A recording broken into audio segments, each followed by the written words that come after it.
Hi all. Some smiles are very mysterious in nature, and you're left wondering what the person was smiling about. The most famous of them all was the Mona Lisa smile. Mona Lisa, painted by Leonardo da Vinci. Was she hiding some kind of secret? Did she have a good night on the town the night before? We'll never know.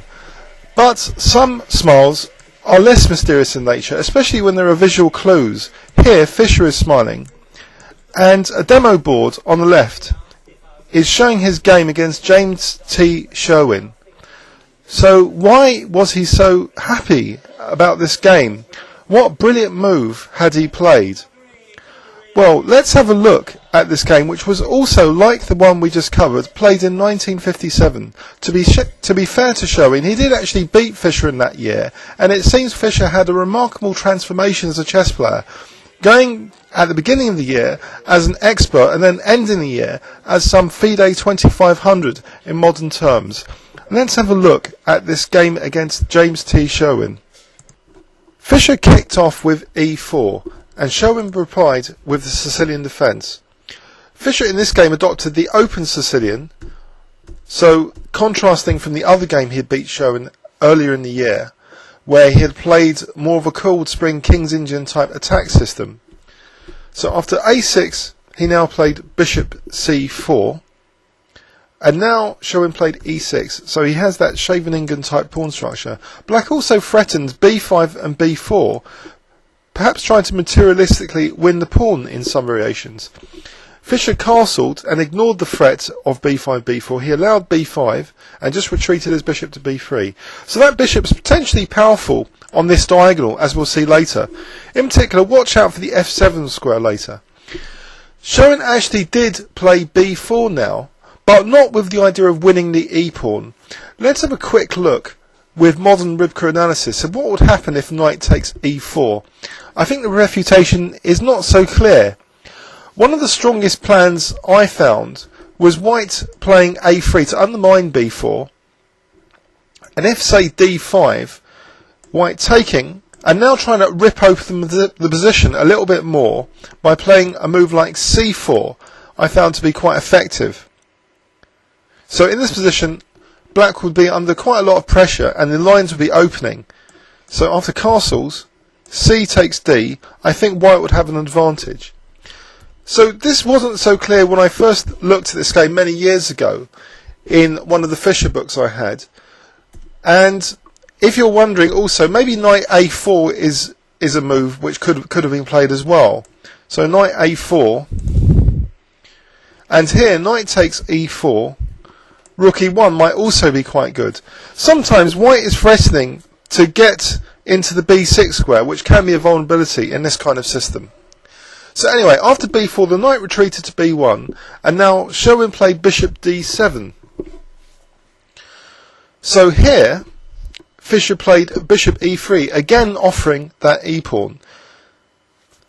Sherwin actually played knight c6 though, and after f3 it seems white has a comfortable position out of the opening and can look forward to some kind of attacking opportunity later.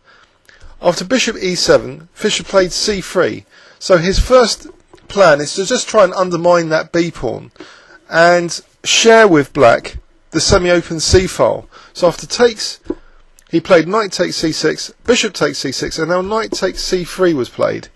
So white's doing very well here, sharing that c-file, and with a very comfortable position.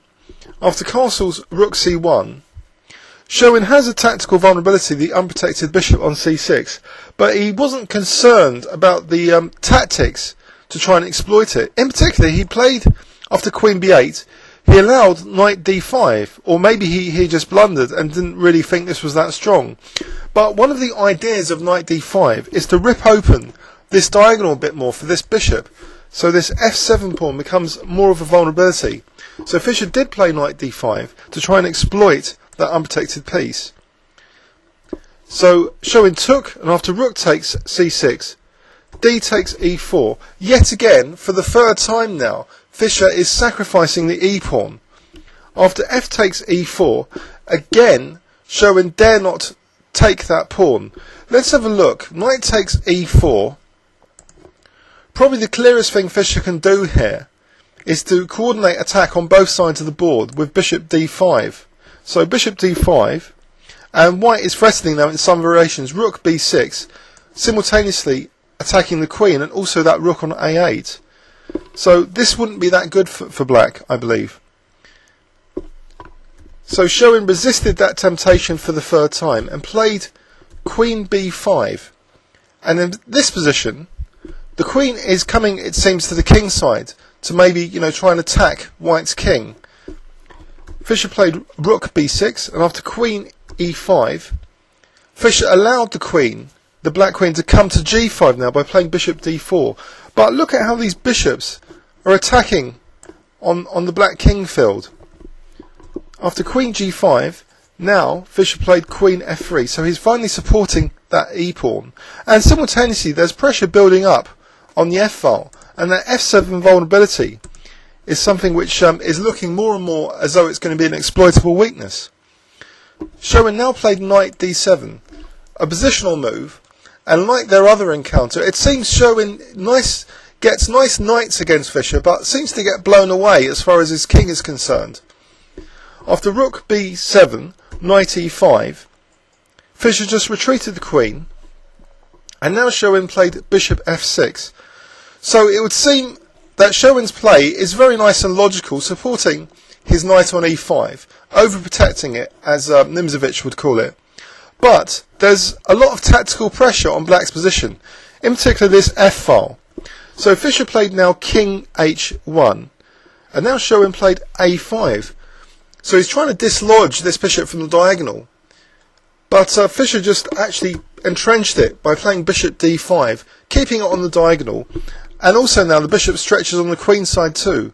So after rook c8, Fischer now neutralises black's c-file pressure a little bit by playing bishop c3. And now Sherwin wants to undermine that c3 bishop. He plays a4. But his pawn is slightly weak here. And in this position, actually, using this dominating bishop on d5, Fischer forcefully tried to win that poor little a pawn, because now the bishop's controlling that a8 square. There's no rook a8 from black. So actually, Sherwin tried to whip up some counterplay now against Fischer's king. He played knight g4. So potentially there's threats on the c-file. c3 is targeted, knight e3 potentially.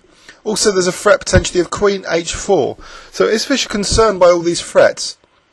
Actually, he just played rook takes a4. So he's allowing his c-pawn to be taken in exchange for his a-pawn, the exchange of prisoners, as Nimzowitsch would call it, where both sides exchange a weak pawn.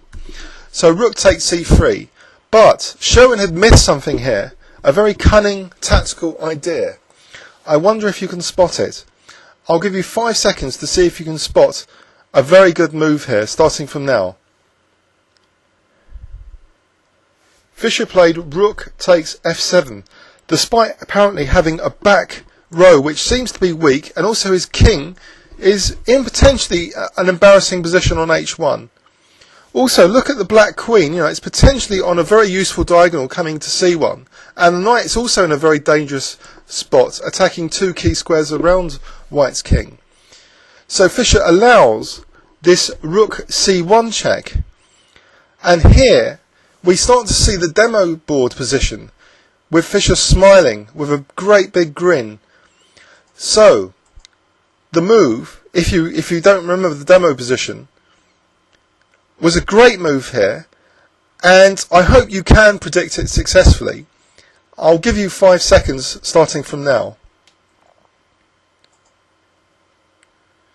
Fischer played queen f1. Wow. So what is going on here, you might ask? If rook takes f1, then rook takes f1, discovered check. A very powerful tactical idea, this discovered check. So the rook can, with impunity, just recapture on f1. But not only that, if king h8, then rook takes f8 is mate.